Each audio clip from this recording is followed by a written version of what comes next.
गंवार ससुराल में आई पढ़े लिखे अंदाज में खेती करने वाली बहू। ये है लक्ष्मी का पूरा परिवार और लक्ष्मी अपने परिवार की इकलौती ग्रेजुएट सदस्य है। लक्ष्मी के चौथी पास दादाजी का सपना था कि उनके खानदान में किसी एक के पास भी कॉलेज की डिग्री हो, और उनका वो सपना पूरा किया लक्ष्मी ने, क्योंकि लक्ष्मी के दोनों बड़े भाइयों को बॉडी बनाने के अलावा और कुछ नहीं आता, और उसके पापा और पढ़ाई का नाता दिन और रात जैसे ही रहा, जो कभी एक दूसरे से मिल ना सके। लक्ष्मी का पूरा परिवार मिलकर आग के पास बैठकर उसकी शादी की चर्चा कर रहा है। अरे मेरी पोती ने मेरी एक चिंता तो दूर कर दी, अब दूसरी चिंता भी दूर हो जाए तो मैं गंगा नहाऊं। कौन सी चिंता बाबूजी?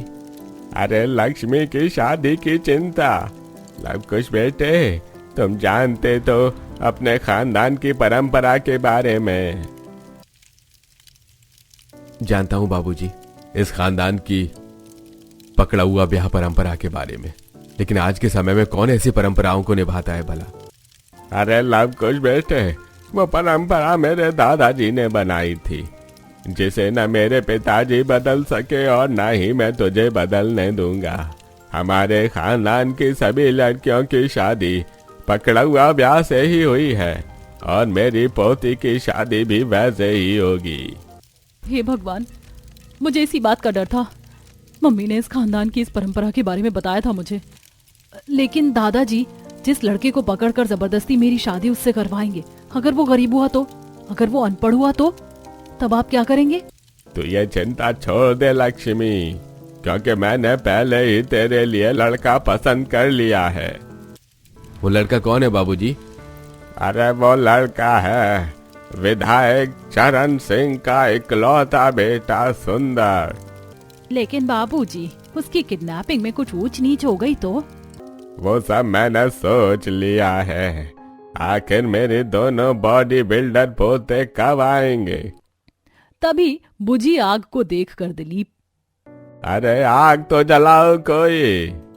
विशाल आग में लकड़ियां डालकर आग जलाता है। आग जल जाने के बाद, एक बार सुंदर इस हवेली में आ जाए, उसके बाद लक्ष्मी से 7 फेरे लेकर ही जाएगा, और एक बार शादी हो जाने के बाद उसका विधायक बाप कुछ नहीं कर पाएगा।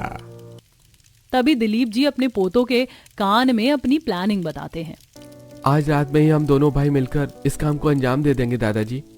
प्लान के मुताबिक रात में विक्की और विशाल सुंदर को किडनैप करने उसकी हवेली पहुंच जाते हैं। उस समय सुंदर आंगन में जल रहे आग के पास बैठा था। वहीं हवेली के बाहर वाले दरवाजे पर खड़े विक्की और विशाल।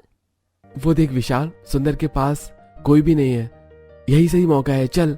अब दोनों भाई दरवाजा कूदकर अंदर जाते हैं। तब तक हवेली के अंदर से निकलकर प्रकाश सुंदर के पास पहुंचकर उससे बात करने लगता है। उन दोनों को बात करता देख विशाल और विक्की झाड़ियों में छुप जाते हैं। अरे इसे भी अभी आना था, अब रुकना पड़ेगा। कुछ देर बाद बात करने के बाद जल रही आग में पानी डालकर सुंदर और प्रकाश वहां से उठकर हवेली के अंदर जाने लगते हैं। चल भाई, यही सही मौका है, नहीं तो कल रात फिर ठंड में यहाँ आना पड़ेगा। अब दोनों भाई ठान चुके थे कि आज रात में ही सुंदर को किडनैप करना है। वो दोनों धीरे धीरे कदम बढ़ाकर जैसे ही सुंदर और प्रकाश के पास जाते हैं, वैसे ही लाइट बंद हो जाती है और अंधेरे में सुंदर की जगह प्रकाश के मुंह पर रुमाल बांधकर उसका सर कपड़े से ढककर उसे अपनी हवेली के हॉल में अपने परिवार के पास ले जाते हैं।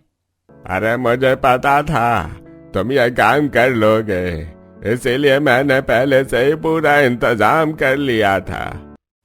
अब मंडप में सोने के गहने, कंगन, हार, टीका, कमरबंद पहने दुल्हन बैठी लक्ष्मी और उसी के पास बैठे पंडित जी की तरफ इशारा करके, पंडित जी दूल्हा आ गया है, आप जल्दी से विवाह संपन्न कीजिए। सर में कपड़ा ढका होने की वजह से छटपटाते हुए प्रकाश को पकड़े विक्की और विशाल। आपको जो भी कुछ कहना है शादी के बाद ही कहना जीजा जी, और अगर जरा भी सी होशियारी करने की कोशिश की तो मेरे पास बंद हो गए, गोली सिर के आर पार हो जाएगी। अब विक्की और विशाल जबरदस्ती प्रकाश को शादी के मंडप तक ले जाते हैं और लक्ष्मी प्रकाश का हाथ पकड़कर उसके साथ 7 फेरे ले लेती है। डर के कारण विशाल विरोध नहीं करता और मांग भी भर देता और मंगलसूत्र भी पहना देता है।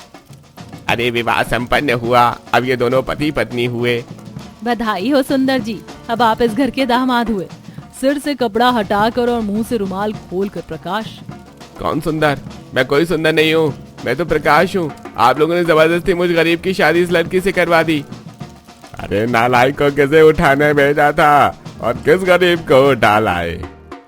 अब कुछ नहीं हो सकता, विवाह हो गया है तो आपकी पोती को जीवन भर इसी लड़के के साथ पत्नी बनकर रहना होगा। हाय मेरी फूल सी बिटिया, कैसे रहेगी एक गरीब के घर में?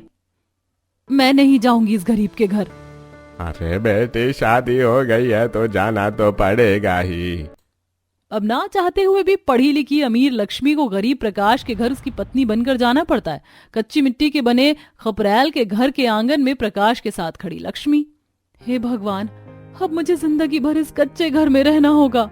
तुम यहीं रुको, मैं अभी आता हूँ। प्रकाश लक्ष्मी को आंगन में खड़ा रहने को बोलकर घर के अंदर जाता है और कुछ देर बाद वापस लक्ष्मी के पास आकर उसे घर की दहलीज पर ले जाता है।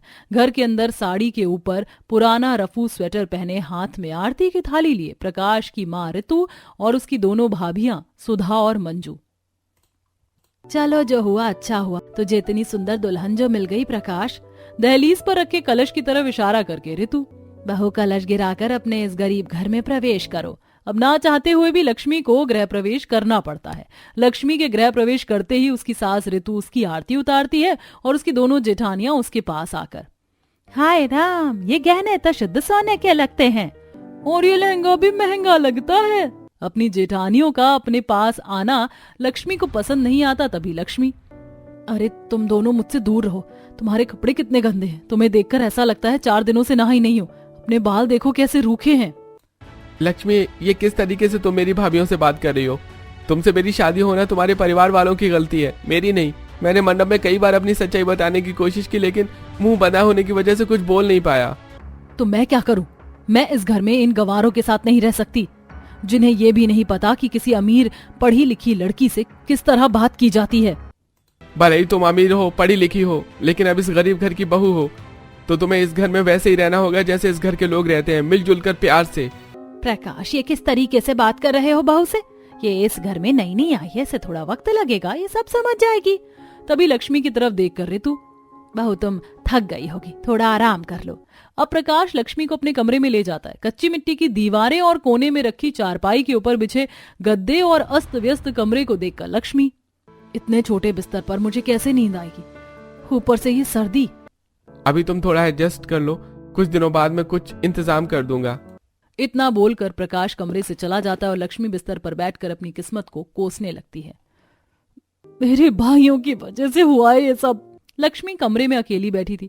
उसकी दोनों जेठानियां और सास आंगन में लाल मिर्ची सुखा रही थी। प्रकाश अपने दोनों भाइयों और पिताजी की मदद करवाने खेत चला गया था। वहीं भूख लगने पर कुछ खाने के लिए लक्ष्मी अपने कमरे से बाहर निकलती है और रसोई में जाकर देखती है कि वहां लटक रहे छींके पर कुछ सूखी रोटियां रखी होती हैं और चूल्हे के पास एक अचार की बरनी रखी थी। किचन से आ रही खटर पटर की आवाज सुनकर आंगन में बैठी ऋतु अपनी बड़ी बहू सुधा से, सुधा बहू जा देख, तो लगता है लक्ष्मी बहू को भूख लगी है और वह रसोई में खाने को कुछ ढूंढ रही है।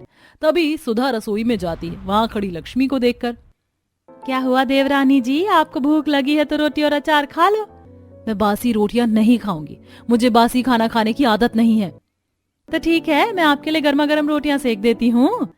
सुधा चूल्हे पर गर्मा गर्म रोटियां सेकती और लक्ष्मी अचार के साथ रोटी खाकर एक बार फिर कमरे में वापस चली जाती है। खेत जाकर प्रकाश अपने पिता संजय, दोनों बड़े भाइयों रोहन और वेद से अपनी शादी के बारे में बताता है। अब शाम को घर वापस आकर प्रकाश अपने कमरे में जाकर अलमारी से निकालकर पुराना स्वेटर पहनता है। उसे देखकर मायके से अपने साथ लाई जैकेट पहने चारपाई पर बैठी लक्ष्मी, फेरे लेने से पहले तुम बोल नहीं सकते थे क्या कि मैं गरीब हूं? अगर तुम अपने बारे में बता देते तो मैं इस ठंड में इस मिट्टी के कच्चे घर में नहीं होती। तुम्हारे भाइयों ने मेरा मुंह बंद कर दिया था, कैसे पता था? अब जो हो गया उस बारे में बात करके कोई फायदा नहीं है। तुम्हारी शादी मुझसे हो गई है तो अब तुम्हें मेरे साथ ही मेरे घर में ही रहना पड़ेगा। मैं यहाँ कैसे रहूंगी?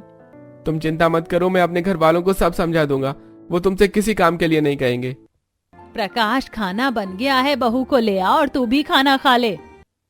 अपनी मां के बुलाने पर प्रकाश लक्ष्मी को लेकर हॉल में जाता है। हॉल में प्रकाश के दोनों भाई और पिता धोती कुर्ते के ऊपर रफू किया हुआ स्वेटर पहने चटाई पर बैठे सब्जी और रोटी खा रहे थे। प्रकाश की मां भी उनके साथ बैठी खाना खा रही थी। उनके पास आग जल रही थी। प्रकाश की दोनों भाभियां सर ढके कोने में खड़ी थी। लक्ष्मी अपनी सास ऋतु के पास जाकर बैठने ही वाली थी कि तभी, बहू, ये तुम्हारा शहर नहीं गांव है। यहाँ मर्दों के खा लेने के बाद ही घर की औरतें खाना खाती हैं। आप कौन हैं? लगता है मेरे बेटे तुम्हारे पति ने हमारे बारे में तुम्हें कुछ नहीं बताया। मैं तुम्हारा ससुर हूँ और मेरे साथ बैठे खाना खा रहे तुम्हारे जेठ हैं। और हाँ, गांव में बहुएं अपने ससुर और जेठ के आगे सिर ढक कर आती हैं। मैं नहीं मानूंगी गंवारों वाले रिवाज, मुझसे ये सब नहीं होगा। अरे आप क्यों छोटी बहू को डांट रहे हो? मैंने अभी अभी तो बताया था कैसे इसकी शादी हमारे बेटे से हुई है। थोड़ा समय दीजिए, ये खुद को इस घर के माहौल में ढाल लेगी। तभी लक्ष्मी की तरफ देखकर ऋतु, बहू तुझे जैसे रहना है रहे। हरा लक्ष्मी बहू, तू मेरे पास बैठकर खाना खा ले।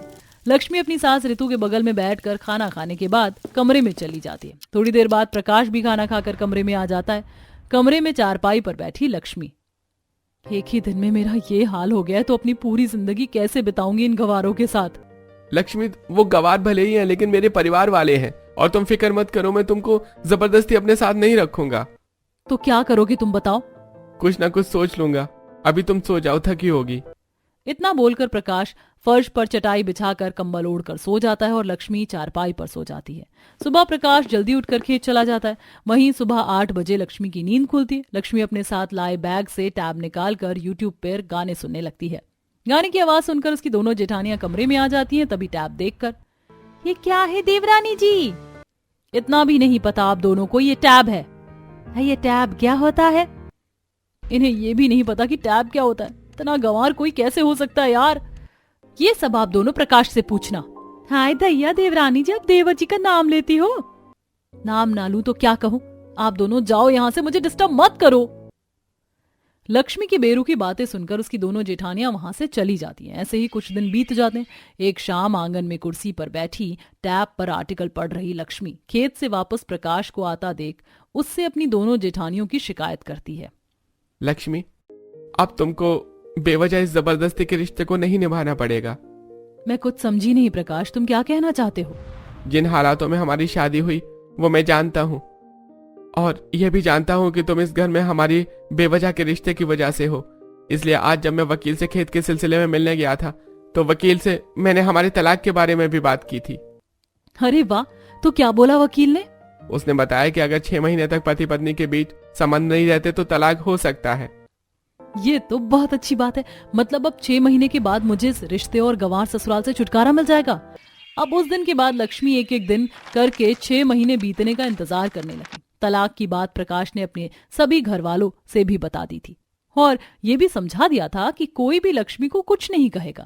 एक सुबह लक्ष्मी जब अपने कमरे से नाइट गाउन के ऊपर जैकेट पहने बाहर निकली तो उसने देखा कि आंगन में ठंडे पानी से उसकी दोनों जेठानियां साड़ी के ऊपर स्वेटर पहने एक टोकनी में पालक से मिट्टी साफ कर रही हैं। उन्हें देखकर, मेरे मायके में इतनी पालक तो ऐसे ही मवेशियों को खिला देते हैं, इससे ज्यादा पालक की तो मेरे मायके के नौकरों के लिए सब्जी बनती है। लक्ष्मी की बात सुनकर धूप में स्वेटर पहने बैठी उसकी सास ऋतु, बहू होता होगा तुम्हारे मायके में ये सब, तुम बड़े घर की जो हो, लेकिन हम क्या करें, हम गरीब हैं। छोटा सा खेत है, उसमें जितनी सब्जियां निकलती हैं उसी से गुजारा कर लेते हैं। मुझे क्या करना सासू माँ, आपकी गरीबी से मैं कुछ महीने और हूँ यहाँ, फिर मैं अपने घर पर होंगी। तभी आसमान में काले बादल छाने लगते हैं। लगता है अब बेमौसम बरसात होगी। अगर ऐसा हुआ तो खेत में लगी सब्जियां खराब हो जाएंगी। मौसम फोरकास्ट के अकॉर्डिंग आज रात या कल सुबह बारिश का अनुमान है। अब अगले दिन सुबह काले बादल और घने हो गए थे और ठंड भी बहुत थी, लेकिन फिर भी प्रकाश अपने पिता और दोनों बड़े भाइयों के साथ खेत चला जाता है। तभी जोरदार बारिश होने लगती है और बड़े बड़े ओले भी गिरते हैं।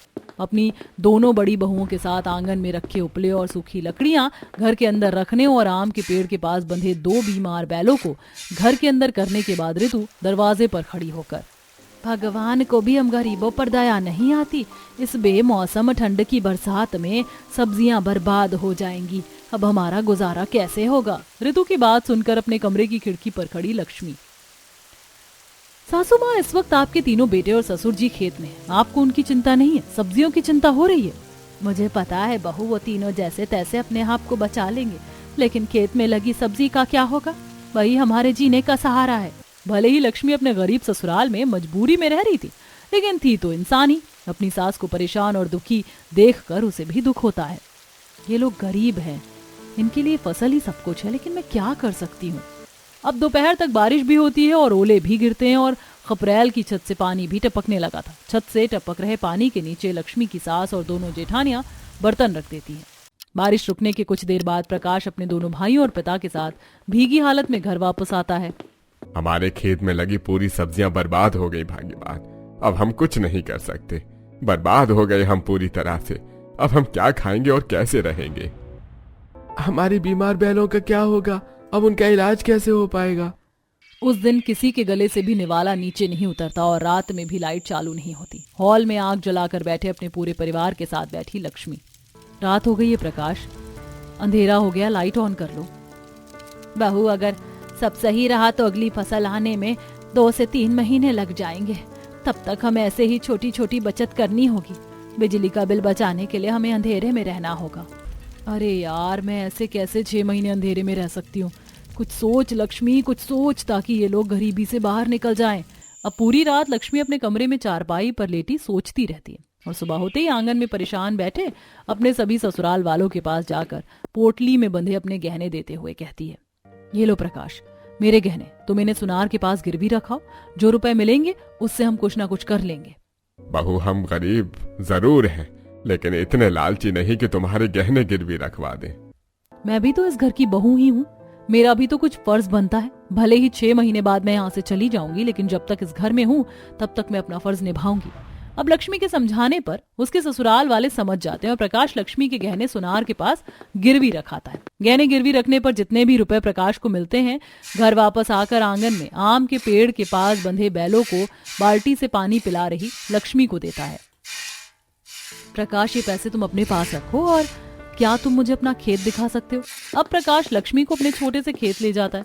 बारिश और ओले से बर्बाद पालक, मेथी और धनिया को देखकर लक्ष्मी, अब इन सब्जियों को मवेशी ही खाएंगे। हाँ, अब इन सब्जियों का कुछ नहीं हो सकता। अब तुम मुझे इस खेत के बारे में सब कुछ बताओ। यहाँ पानी कहाँ से और कैसे और कितना आता है? यहाँ तक ट्रैक्टर आ सकता है या नहीं? तभी पास के खेतों की तरफ इशारा करके प्रकाश, ये जो आसपास के खेत देख रही हो ना लक्ष्मी, ये सारे खेत हमारे ही हैं, लेकिन गांव के दबंग संत कुमार ने इन पर कब्जा कर लिया है। वो ना तो हमें यहाँ ट्रैक्टर लाने देता है और ना ही नहर से पानी लाने के लिए पाइप बिछाने देता है। तो तुमने उस पर केस क्यों नहीं किया? केस किया है, उसी के सिलसिले में तो वकील से मिलने हर हफ्ते शहर जाता हूँ। ठीक है, तुम्हें आधुनिक नए तरीके की खेती के बारे में कुछ पता है प्रकाश? वो क्या होती है? मेरे साथ घर चलो, मैं तुम्हें सब समझाती हूँ। घर जाकर हॉल में लक्ष्मी अपने पति, दोनों जेठों और ससुर को टैब में ऑर्गेनिक फार्मिंग, हाइड्रोपोनिक्स, एक्वापोनिक्स और वर्टिकल फार्मिंग से जुड़े वीडियोस दिखाकर आपको मैं इस आधुनिक खेती के तरीके से कम जमीन में ज्यादा मुनाफा कमाने का तरीका सिखा दूंगी। उसके लिए कुछ सामान खरीदना होगा। लक्ष्मी अपने पति और दोनों जेठों के साथ बाजार जाकर वर्टिकल खेती में उपयोग होने वाला सामान जैसे rack, shelf, tower, grow tray, गमले, support frame, hydroponic system, nutrient टंकी, drip pipe, mist system, LED, grow light, cocopeat और धनिया, टमाटर, पालक, मेथी और मिर्च के हाइब्रिड बीज ले आती है और सारा सामान खेत ले जाकर अपने पास खड़े सभी घर वालों से कहती है, ये आ गया वर्टिकल खेती का सारा सामान। अब इसे खेत में सेट करना होगा। मैं जैसे जैसे बताती जाऊं, आप सब वैसे वैसे करते जाना। लक्ष्मी उन सभी को गाइड करती जाती है और सभी खेत में 5 से 7 फीट ऊंचा नेट सेट तैयार कर देते हैं, जिन पर पौधे उगाने के लिए 5 लेयर्स भी होती हैं और उन्हें वो खुद ड्रिप सिस्टम और एलईडी ग्रो लाइट से जोड़ती है। चलो, पहले चरण का काम तो पूरा हुआ, अब बुआई करने की बारी है। लक्ष्मी और पूरा परिवार अब नेट सेट में सब्जियों के बीज बो रहे थे, तभी वहां संत कुमार अपने 2 चमचों चंगू मंगू के साथ वहां पहुंच जाता है। ये तुम सब क्या कर रहे हो? अरे दिखता नहीं कि हम नए तरीके की खेती कर रहे हैं। लगता है ओलों की मार इनके दिमाग पर पड़ी है और सब लोग अपना मानसिक संतुलन खो बैठे हैं। ये तो समय ही बताएगा कि किसका मानसिक संतुलन बिगड़ेगा और किसका नहीं। जब तक मैं जमीन के टुकड़े पर भी कब्जा नहीं कर लेता तब तक कर लो जो भी करना है। उसके बाद तो मैं तुम में से किसी को भी यहाँ कदम भी नहीं रखने दूंगा। वो तो वक्त ही बताएगा। संत कुमार अपने दोनों चमचों को लेकर वहां से चला जाता है। धीरे धीरे समय बीतता है। लक्ष्मी अपने सभी ससुराल वालों के साथ मिलकर घर में बंधे बैलों के गोबर की बनी ऑर्गेनिक खाद डालती है। काम करके थकी लक्ष्मी अपने कमरे में बिना रजाई ओढ़े ही लेटी हुई थी। तभी उसकी सास कमरे में आकर, बेचारी अपने मायके में पानी का गिलास भी यहाँ से वहां नहीं रखती होगी और यहाँ इस गरीब ससुराल में आकर इसे क्या क्या करना पड़ रहा है। इतना बोलकर ऋतु लक्ष्मी को कंबल उड़ाकर वहां से चली जाती है। जाग रही लक्ष्मी ऋतु की सारी बातें सुन लेती है। अगले दिन फिर से लक्ष्मी पूरे परिवार को साथ लेकर खेत पहुंच जाती है। नेट लगा होने की वजह से कीटनाशक का इस्तेमाल भी नहीं करना पड़ता। 1.5-2 महीने बाद जब टमाटर, मेथी, पालक, धनिया और मिर्च खाने लायक हो जाती है तो लक्ष्मी का पति प्रकाश और उसके दोनों जेठ मिलकर सब्जियां मंडी में बेचते हैं। घर वापस आकर हॉल में बैठे बाकी सभी घर वालों से प्रकाश, लक्ष्मी, तुम्हारा आधुनिक खेती का तरीका तो काम कर गया। जितने खेत में हम सिर्फ 500 रुपए की सब्जियां ही एक बार में बेच पाते थे, उतने खेत में आज देखो पूरे 4000 की सब्जियां बिकी हैं। क्या सिर्फ 4000 की? इतनी सस्ती सब्जियां तुम कहाँ बेचा है प्रकाश? मंडी में और कहाँ। प्रकाश, ये ऑर्गेनिक सब्जियां हैं। ये मामूली सब्जियों के मुकाबले 2-3 गुना ज्यादा कीमत पर बिकती हैं। लेकिन गांव की मंडी में तो हर तरह की सब्जियां एक ही दाम पर बिकती हैं। मैं कुछ करती हूँ। लक्ष्मी अपने टैब में सब्जियों की फोटो क्लिक करके इंस्टाग्राम और फेसबुक पर पोस्ट कर देती है। ये तुमने क्या किया बहू? अब कुछ ही दिनों में हमारी सब्जियों के ग्राहक शहर से आएंगे और हो सकता है हमें भी शहर जाकर सब्जियां डिलीवर करनी पड़े। अब गहने गिरवी रखकर लक्ष्मी को जो पैसे मिले थे उन पैसों से उसने वर्टिकल खेती का सामान खरीद लिया था। फिर भी बहुत सारे रुपए बच गए थे जिनसे लक्ष्मी ने एक सेकेंड हैंड बाइक भी खरीद ली थी ताकि ऑनलाइन ऑर्डर की हुई सब्जियां डिलीवर की जा सके। अब जितनी सब्जियां पिछले हफ्ते 4000 में बिकी थी उतनी ही सब्जियां अगले हफ्ते लक्ष्मी के नए तरीके की वजह से 12000 रुपए में बिकती हैं। ज्यादा मुनाफा कमाने की खुशी में लक्ष्मी का पति और दोनों जेठ बाजार से सभी घर वालों के लिए गर्म कपड़े खरीद कर लाते हैं और हॉल में बैठे सभी लोगों को गर्म कपड़े देकर। लक्ष्मी, ये नए गर्म कपड़े हमें तुम्हारी वजह से नसीब हुए हैं। अगर तुम न आती और पढ़े लिखे अंदाज में आधुनिक खेती और सब्जियां बेचने का तरीका न बताती तो न जाने हमारा क्या होता। अगर ऐसा ही चलता रहा तो बहुत ही जल्द हम अच्छे से वकील को जमीन का केस दे देंगे और फिर बहुत ही जल्द हमारी सारी जमीन हमें वापस मिल जाएगी। अब लक्ष्मी खुश थी क्योंकि उसके ससुराल वाले खुश थे और उसके ससुराल वाले इसीलिए खुश थे क्योंकि लक्ष्मी बहुत खुश है। अब पहली वर्टिकल खेती से जो मुनाफा हुआ था उससे प्रकाश लक्ष्मी के गिरवी रखे हुए गहने छुड़ा लाता है। इधर लक्ष्मी खेत में दूसरी बार सब्जियां उगाने के लिए नेट सेट तैयार कर लेती है। खेत में खड़ी नेट सेट को देख रही लक्ष्मी के पास जाकर प्रकाश, लक्ष्मी देखो, मैं तुम्हारी गिरवी रखे गहने सुनार के पास से ले आया। अरे इसकी क्या जरूरत थी? पहले तुमको जमीन का केस लड़ने के लिए वकील हायर करना था ना। गहने कहाँ भागे जा रहे थे? नहीं, बिना गहनों के तुम्हारा शरीर सोना लगता था। अब उसी दिन जब लक्ष्मी घर में सब लोगों के साथ खाना खा रही थी तभी उसे ठसका लग जाता है। तभी लक्ष्मी की जेठानी सुधा उसे पानी पिलाती है। अब ठीक हो देवरानी जी? हाँ, अब मैं ठीक हूँ जेठानी जी।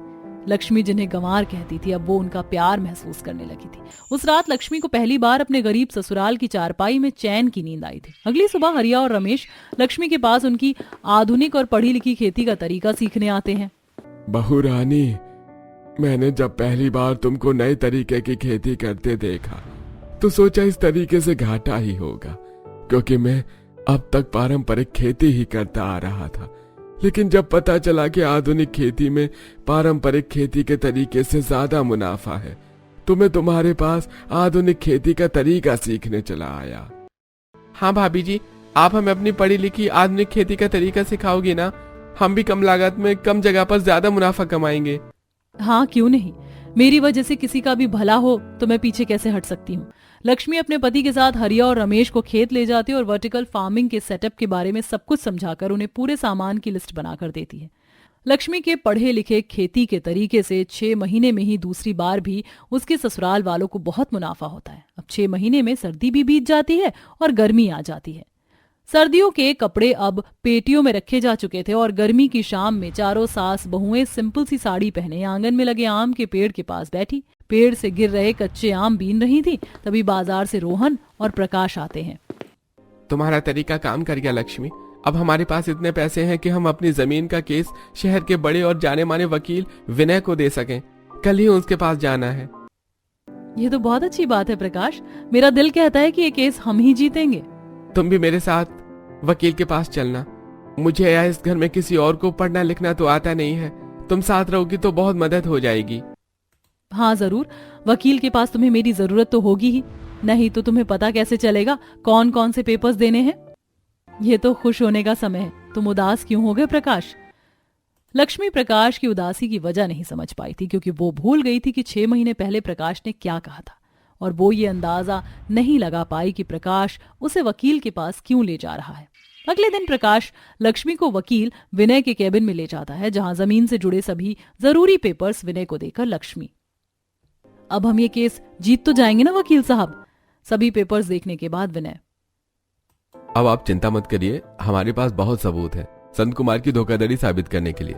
शायद 2 या 3 सुनवाई के बाद ही जज साहब हमारे हक में फैसला सुना देंगे।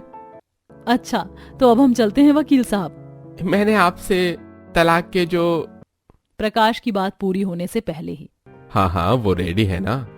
सामने रखी फाइल उठा कर देते हुए विनय, ये रही आपके तलाक की फाइल, सब मैंने डिटेल में लिख दिया है, आप दोनों इसे अच्छे से पढ़कर साइन कर दीजिए। जो बात लक्ष्मी भूल चुकी थी विनय ने उसे वो याद दिला दी थी। विनय की बात सुनकर लक्ष्मी को धक्का लगता है और रुआंसा होकर प्रकाश की आंखों में देखने लगती है। वहीं प्रकाश भी अपने आंसू रोके बैठा था, उसे अपना मुंह फाइल के पीछे छुपा लिया था। रुआंसी लक्ष्मी कैबिन से बाहर निकल जाती है, प्रकाश भी उसके पीछे जाता है। अब पैदल ही आंखों में आंसू लिए लक्ष्मी घर की तरफ तेज कदम बढ़ाकर चली जा रही थी। प्रकाश जैसे ही उसके करीब पहुंचता, लक्ष्मी के कदम अपने आप तेज हो जाते। शाम हो चुकी थी, प्रकाश और लक्ष्मी अपने खेत के पास पहुंच चुके थे। लक्ष्मी का हाथ पकड़कर प्रकाश, आखिर तुम ही तो ये चाहती थी ना, तो अब? हाँ, क्योंकि तब नहीं समझी थी मैं तुम्हें और न तुम्हारे परिवार को, और अब मैं समझ गई हूँ। अपनी सासू माँ का प्यार, अपनी जेठानियों की फिक्र, और तुम भी तो। क्या मैं भी? क्या तुम मुझसे प्यार नहीं करते? बताओ सच। लक्ष्मी की बात सुनकर प्रकाश उसे गले से लगा लेता है। तलाक की फाइल उसके हाथ से छूटकर गिर जाती है। प्रकाश के गले लगाते ही लक्ष्मी को अपने सवाल का जवाब मिल जाता है। इस तरह जिन ससुराल वालों को लक्ष्मी गंवार समझती थी, उन्हीं गंवार लोगों में लक्ष्मी को अपने लिए फिक्र और प्यार महसूस हो गया था। और हाँ, अपने पढ़े लिखे अंदाज वाली खेती से उसने पहले ही ससुराल वालों के दिल में अपनी जगह बना ली थी।